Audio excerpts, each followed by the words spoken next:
Hi, friends at the Y. You might know me as Miss Campbell if you know me at school, or you might just know me as Caitlin. But I'm so excited to read a story to you guys today. I hope you're all keeping safe and healthy with all of this coronavirus stuff that's going on, and I will be excited to see all of you again when we get back to school. But for now, let's enjoy a story together. The story I'm going to read today is called The Big Red Tractor and the Little Village.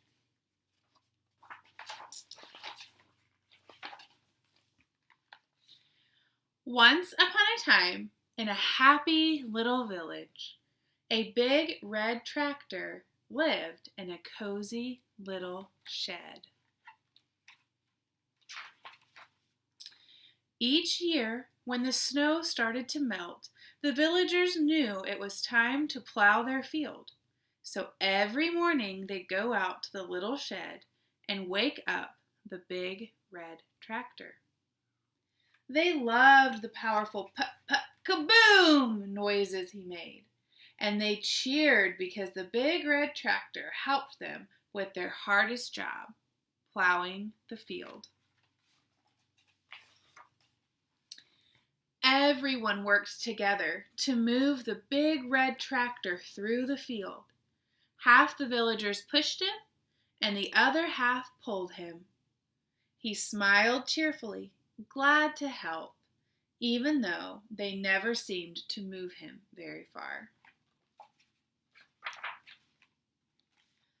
The villagers worked very hard, and they always finished plowing the field just in time to plant delicious vegetables and sweet fruit before the rain came.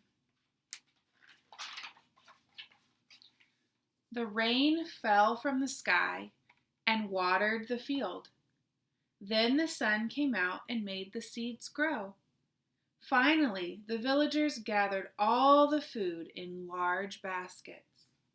Everyone celebrated. Everyone shared. There was just enough food to feed the whole village.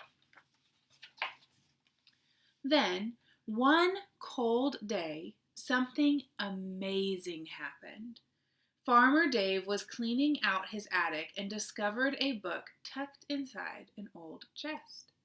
It explained how the big red tractor had been made, and it showed powerful things no one knew he could do.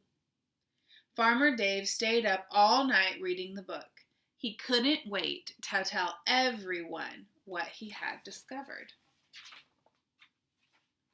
The next morning, Farmer Dave gathered the villagers to tell them the good news. The big red tractor can move on his own.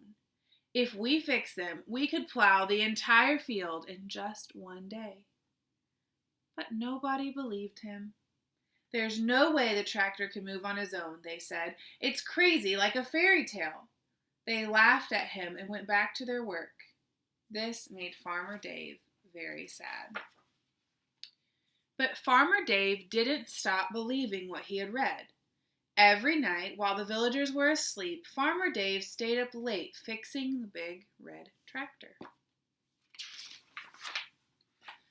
Finally, after many nights, Farmer Dave was done. He jumped onto the big red tractor and turned him on. Put, put, kaboom! He jumped in the driver's seat and had so much fun that he plowed the whole field that very night. The next morning, the villagers woke up to a huge surprise. Their work was done for them. They would not have to spend many weeks pushing and pulling the big red tractor over fields of dirt. It's a miracle! Who did this for us? Look over there. That year, the villagers plowed and harvested many fields. They had so much extra food that they were able to share it with people in other villages who needed it. When they visited other villages, Farmer Dave and the big red tractor always took the book with them so they could teach others the wonderful news they'd learned.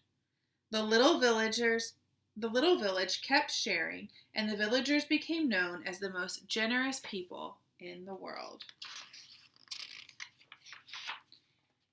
Did you know that you are like the big red tractor?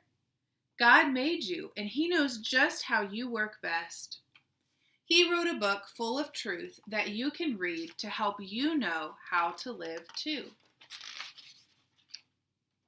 The Bible tells us that if we try to do things on our own, we won't accomplish much. But if we trust in Jesus, God gives us His Spirit so we'll have new power, the power to love others and tell them about God. God made us to be a blessing to others. Through the Spirit, we can do great things, just like Jesus.